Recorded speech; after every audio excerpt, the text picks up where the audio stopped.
बात तो कि वो इन्फिनिट सेट है, अपरिमित सेट है और वो बाउंडेड है।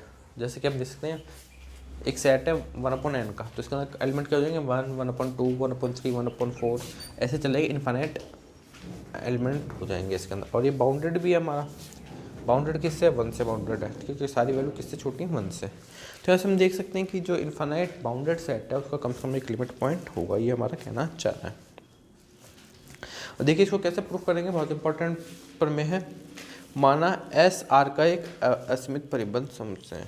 एस परिबद्ध है तो इसका मतलब हो गया कि एक एलिमेंट के आर में से विद्यमान होगा कि एक्स होंगे वो हमारे सारे किसके किससे बीच होंगे, के से के बीच में होंगे, ठीक है। तो हमारा एस है वो जो सेट है वो किस क्या हो जाएगा, अंतराल का उप समुच्चय हो जाएगा।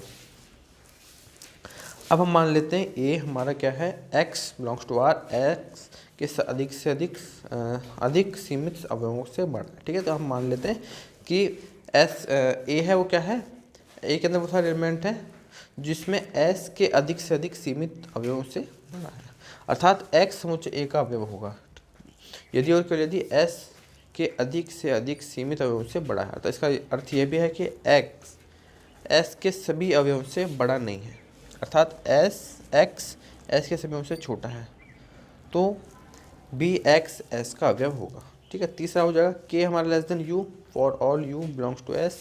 इसका मतलब हो गया कि k s के किसी भी अवयव से बड़ा नहीं है, तो हमारा क्या हो जाएगा k बिलोंग्स टू a, तो a is not equal to 5। अब तो हम देखेंगे पुनः u हमारा किससे छोटा है, for all u belongs to s, तो किसी भी एलिमेंट एप्सिलॉन के लिए k plus epsilon is greater than u, k plus epsilon s के सभी अवयवों से बड़ा है, k plus epsilon belongs to a, k not belongs to a, for all x belongs to a, x is less than k, a ऊपर से परिबद्ध है, अतः a r का ऊपर से परिबद्ध अरिक्त समुच्चय। अब हम देखेंगे कि अल्फा s का सीमा बिंदु है। अब हम क्या करेंगे, अल्फा के लिए एक प्रतिवेश ले लेंगे, alpha minus epsilon, alpha plus epsilon, जहाँ एप्सिलॉन ग्रेटर देन 0। अल्फा एक का उच्चक है, अतः प्रत्येक किसी एप्सिलॉन के लिए x बिलोंग्स टू a और x हमारा क्या हो जाएगा, अल्फा माइनस एप्सिलॉन से बड़ा हो जाएगा। अब x हमारा x belongs to a, x s के सीमाओं से बड़ा है, तो अल्फा माइनस एप्सिलॉन s के सीमाओं से बड़ा है। s के केवल अपरित समुच्चय के वाम पक्ष में है, s के अनंत अवयव अल्फा माइनस एप्सिलॉन के दक्षिण पक्ष में है। अब अल्फा ए का उच्चक है, इसलिए हो जाएगा कि alpha plus epsilon not equal to A, alpha plus epsilon is greater than S के परिमित अवयव से। यहाँ से हम कह सकते हैं कि एस अनंत अवयव ए प्लस एप्सिलॉन के वाम पक्ष में है। एक और दो से हम कह सकते हैं alpha minus epsilon, alpha plus epsilon के अनंत अवयव विद्यमान है, अतः alpha minus epsilon, alpha plus epsilon A का प्रतिवेश है जिससे एस के अनंत अवयव हैं, अतः हम कह सकते हैं कि अल्फा एस का एक सीमा बिंदु हो जाएगा। इसका हम काफ़ी सारे एग्जाम्पल भी देख सकते हैं, तो आप इसमें देख लीजिएगा, यहाँ पे एग्जाम्पल देख सकते हैं। अब हम इसमें आगे चलेंगे कि डिराइव्ड सेट क्या कहलाता है। देखिए डिराइव्ड सेट क्या होता है, डिराइव्ड सेट को हम ऐसे भी कह सकते हैं कि किसी समुच्चय ई के समस्त सीमा बिंदुओं के समुच्चय को ई का व्युत्पन्न समुच्चय कहते हैं, इसे सामान्यतः ई डैश या डी ई से व्यक्त करते हैं, अतः ई डैश एक्स का एक सीमा बिंदु कहलाता है। मतलब हम जो सारे सीमा बिंदु हैं उनके एक अलग सेट बना लेते हैं, तो उस सेट को हम कहते हैं डिराइव्ड सेट, ठीक है। अब हम बात करते हैं कि जैसे ई एक सेट है 1/n का, तो इसके अंदर जो ई डैश है सारे बिंदु क्या हो जाएंगे इसके, डिराइव्ड सेट 0। समुच्चय फाई एन जेड का व्युत्पन्न समुच्चय होगा फाई, क्योंकि इसमें कोई भी सीमा बिंदु नहीं है। अब हम यदि मान लेते हैं कि समुच्चय ए है हमारा 1/3, 4/11, 3/8, इस प्रकार से 2n/5n+1, ठीक है। तो इसका एक इन्फिनिटी पे टेंड करेंगे तो हमारे पास एक सीमा बिंदु हो जाएगा 2/5। इसी प्रकार से हमारा ए एक सेट है n+1/n और -n+1/n, ठीक है। यहाँ से हम बात करते हैं तो इसके दो सीमा बिंदु हो जाएंगे 1 और -1, तो इसका डिराइव्ड सेट क्या होगा 1 और -1। अब हम देखते हैं इंटीरियर पॉइंट, एक्सटीरियर पॉइंट और आइसोलेटेड पॉइंट क्या होते हैं। इंटीरियर पॉइंट की डेफिनेशन होती है कि वास्तविक संख्या x को समुच्चय ई का आंतरिक बिंदु कहते हैं यदि for all epsilon greater than 0 x minus epsilon, x plus epsilon is contained in E, अथवा n epsilon contained in E, अर्थात समुच्चय ई का एक बिंदु x का आंतरिक बिंदु होता है यदि x का एक प्रतिवेश विद्यमान है जो कि पूर्णतः में अंतर्निष्ठ है। इसका मतलब ये है कि इंटीरियर पॉइंट होता है कि उसका कम से कम एक ऐसा नेबरहुड होना चाहिए जो उस सेट के अंदर विद्यमान है। सीधी सी बात ये है। अब ध्यान देने की बात ये होगी कि वृत्त अंतराल ए बी का प्रत्येक बिंदु उसका आंतरिक बिंदु होगा, क्योंकि इसके जो सिरे हैं वो हमारे बिंदु हटा दिए हमने, वो नहीं होंगे। जैसे हम देखते हैं समुच्चय E1-2 में 3/2 समुच्चय का आंतरिक बिंदु है, क्योंकि एप्सिलॉन 0 से 1/2 के लिए 3 - एप्सिलॉन 3/2 - एप्सिलॉन 3/2 + एप्सिलॉन 1/2 में कंटेंट है, परंतु 1E का आंतरिक बिंदु नहीं है, क्योंकि एप्सिलॉन चाहे कितना छोटा क्यों न हो अंतराल में कई बिंदु समुच्चय के बाहर होंगे। समुच्चय E के सभी आंतरिक बिंदु का समुच्चय E का अंतस्थ बिंदु कहलाता है। इसे एप्सिलॉन से व्यक्त करते हैं। अब एक्सटीरियर पॉइंट क्या होता है?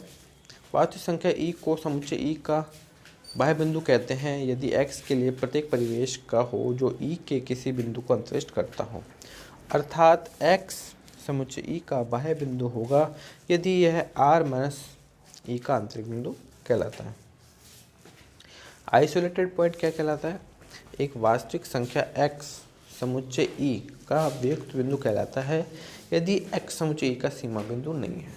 ठीक है, तो हमारी परिभाषा होगी। अब क्या होता है, हम बात करते हैं ओपन सेट की। देखिए ओपन सेट क्या होता है? E एक वास्तविक संख्याओं के समुच्चय R का एक उप समुच्चय है यदि E का प्रत्येक बिंदु x समुच्चय का आंतरिक बिंदु हो तो E को विवृत समुच्चय कहते हैं, अर्थात E विवृत समुच्चय हो तो यहाँ से कह सकते हैं कि x - एप्सिलॉन x + एप्सिलॉन सारे हमारे क्या होने चाहिए, E के अंदर उपस्थित होने चाहिए। मतलब सीधी सी बात है कि सारे यदि जो पॉइंट हैं, इंटीरियर पॉइंट हैं, वो यदि सारे उस सेट के अंदर विद्यमान होते हैं तो हमारा क्या कहलाता है? ये ओपन सेट कहलाता है। एकल समुच्चय विरत समुच्चय नहीं हो सकता। Singleton can not be A point, can not be A open set. ठीक है, ये हमारा याद रखना है। अब हम देखेंगे कि अंतराल हमारा A B closed A open B, open A closed B, A B विरत समुच्चय नहीं है। ठीक है, माना E हमारा कोई वृत्त अंतराल है। अब 3 बिलोंग्स टू E को तो अवनिष्ट करने वाले प्रत्येक अंतराल 3 - एप्सिलॉन 3 एप्सिलॉन चाहे एप्सिलॉन > 0 कितने भी न्यून हो ऐसे बिंदुओं को अवशिष्ट करेगी जो E में नहीं है। अतः हम कह सकते हैं कि 2-3 विवृत समुच्चय नहीं है। ठीक है, अब यहाँ पे जो उदाहरण है, प्रत्येक वृत्त ए बी एक विवृत समुच्चय होता है। ये ओपन इंटरवल हमने अब देख लिया है। वास्तविक संख्याओं का समुच्चय R भी एक विवृत समुच्चय है, प्रत्येक समुच्चय भी विवृत समुच्चय होता है, यह हम देख सकते हैं। ठीक, अब हम आगे चलते हैं। अरिक्त परिमित समुच्चय विवृत समुच्चय नहीं हो सकते। ये भी आपको याद रखना है कि हमारा जो प्रत्येक समुच्चय वो समुच्चय नहीं हो सकता।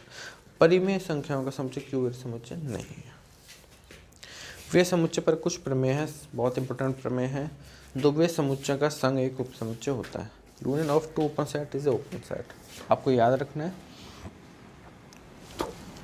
इसी प्रकार से हम देख सकते हैं कि union of any arbitrary collection of open set is open, ये भी आपको याद रखना है।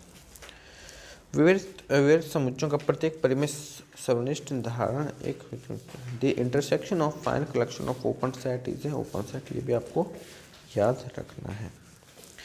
अब यहाँ से हम देख सकते हैं कि यहाँ से एग्जाम्पल यहाँ आप देख सकते हैं। यहाँ से अब हम क्या होता है क्लोज सेट की परिभाषा देखिए। क्लोज सेट में क्या होता है कि हम किसी भी क्लोज सेट की बात करते हैं तो क्लोज सेट कहलाता है यदि प्रत्येक उसके अंदर जो उसका पॉइंट है, लिमिट पॉइंट है, वो उसके अंदर एग्जिस्ट करेगा तो हमारा क्या कहलाएगा? एक क्लोज सेट कहलाएगा। ठीक है, तो अब यहाँ से हम इसको आगे देख सकते हैं।